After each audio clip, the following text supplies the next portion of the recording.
I'm back with Jeremy Tate, advocate of classical education, founder and CEO of the Classic Learning Test, the website cltexam.com, cltexam.com. Jeremy, we were talking about philosophy and the role of philosophy, and is there some skepticism on the right? Have you encountered that kind of skepticism, and if so, where does it come from? I think so, and it may have been maybe Marco Rubio's response to one of the Obama speeches, kind of, we don't need more philosophy majors or that sort of thing. But certainly, we're seeing a quick death, not just of the philosophy major, but of the history major as well. And I have deep concerns, Dinesh, about this. I mean, America, you think about the kind of education the first Congress had received, and at the time, of course, these are all men, but they were men deeply immersed in the classical tradition, deeply immersed in history, the lessons of history, and deeply immersed in philosophy. And just by the number of people majoring in philosophy itself, but also the way that colleges have trashed, most of them at least, Hillsdale and many others are exceptions, but most have trashed any kind of a serious core curriculum that requires students to take philosophy. So it's very likely that students now go from kindergarten all the way through college, maybe to a PhD. They've never read Aristotle. They've never considered these questions. What is human happiness? How do we live well in community together? What is the right kind of government? And you think about this quote from Adams, it kind of gives me the chills, right? That America is only intended for, he says, a religious and educated electorate. Well, for him, an educated electorate included philosophy, maybe philosophy at the very forefront there. Well, I think the problem is not so much that the colleges don't offer these things, but they teach them in such a way that they are driving people away from them. And I remember, for example, I had a fairly traditional... Dead white guys. Yes. Yeah, I mean, when I got to Dartmouth and I discovered the classical tradition, I found myself more and more deeply being drawn into it. And it completely changed my orientation. It changed my life's ambitions. It had a transformative impact, but it was because I was studying with professors of Shakespeare who really loved Shakespeare, who really wanted to get at the multifaceted richness of the plays. Not somebody who approached Shakespeare as, he's a bad guy, let's figure out the Eurocentrism of Shakespeare, let's expose him as a hidden apologist for colonialism. Yeah. If I had heard any of that, I would immediately have moved and become a math major, sort of the way I started and the way my parents wanted me to go. So I think it's not so much that the education has failed. The education itself has the power to speak to young people, but the professors won't let it happen. Dinesh, I think you make such a great point. I was on campus at a major elite university making a case for CLT adoption a couple months ago, and I was with a head of school who is an immigrant to the U.S., a Latino immigrant, and we get in this conversation with a very progressive white female, and she wanted to tell him why the classics are racist.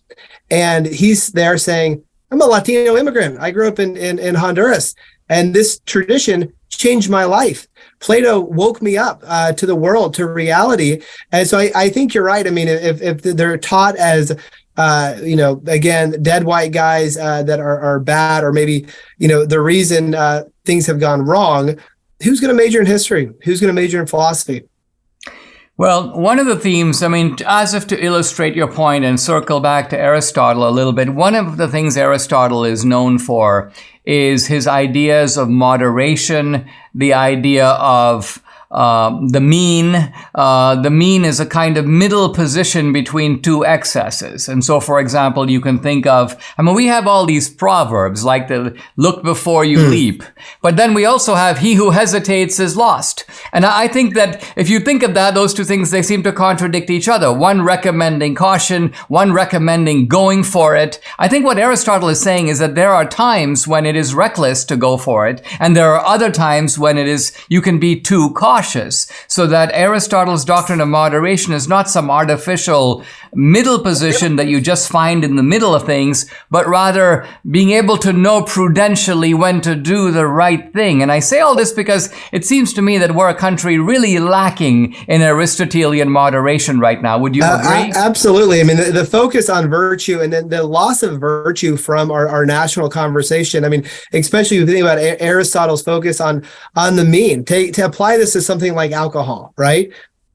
1 or 2 drinks is, I would imagine, in Aristotle's world is preferable. Getting wasted and having sex, bad idea. You know, being the person who's not going to get near it, maybe a bad idea as well, right? You apply this to something like courage, right? There's cowardice on one extreme. There's recklessness on the other extreme. You're right. For Aristotle, I mean, we're thinking about a pre-Christian understanding of virtue. It is this median between these where you're exercising prudence in every different case to discover what that mean is exactly. At one point, I believe, this is stuck in my memory, Aristotle is talking about anger. And unlike the Stoics, Aristotle is not one of these guys who thinks our emotions they're bad, they should be suppressed. It's better for us to operate as if we didn't have any. But Aristotle says something very telling. He says, to be angry with the right man and right person in the right time, in the right way, and for the right reason is not easy. In other words, anger itself has to be deployed, but it has to be deployed in conjunction with reason and with moderation. And I think this gives us a hint of just how sort of supremely on target Aristotle is. I mean, I'm contrasting him with Plato, who's kind of a wild man and has all these fantastic ideas about forms existing in the Empyrean, and the best form of government is communism, and children should be taken away from their families. And Aristotle won't go near any of it. And Aristotle is also, isn't he, very empirical? He looks around. He goes, let's see how they do it over there. Let's see how they do it over here. To me, Dinesh, this seems to be Aristotle's most salient trait, is he's a profound observer. I'm a Chesterton junkie. And what I love the most about Chesterton is he is the profound observer of the world. And I think this is what Aristotle brought more than maybe anything else. And maybe what we're lacking in the modern world. We're so busy. We're so distracted. We're so over-entertained that to contemplate, to observe is something that we're really, really missing, and something I think that we need to go back to. Jeremy Tate, just a very short introduction to Aristotle, I must say, but a good one. Hey, let's do it again. Let's do it again. I look forward to it. Thanks for the invitation. Yeah, thanks for taking an interest in what we're doing. I appreciate it.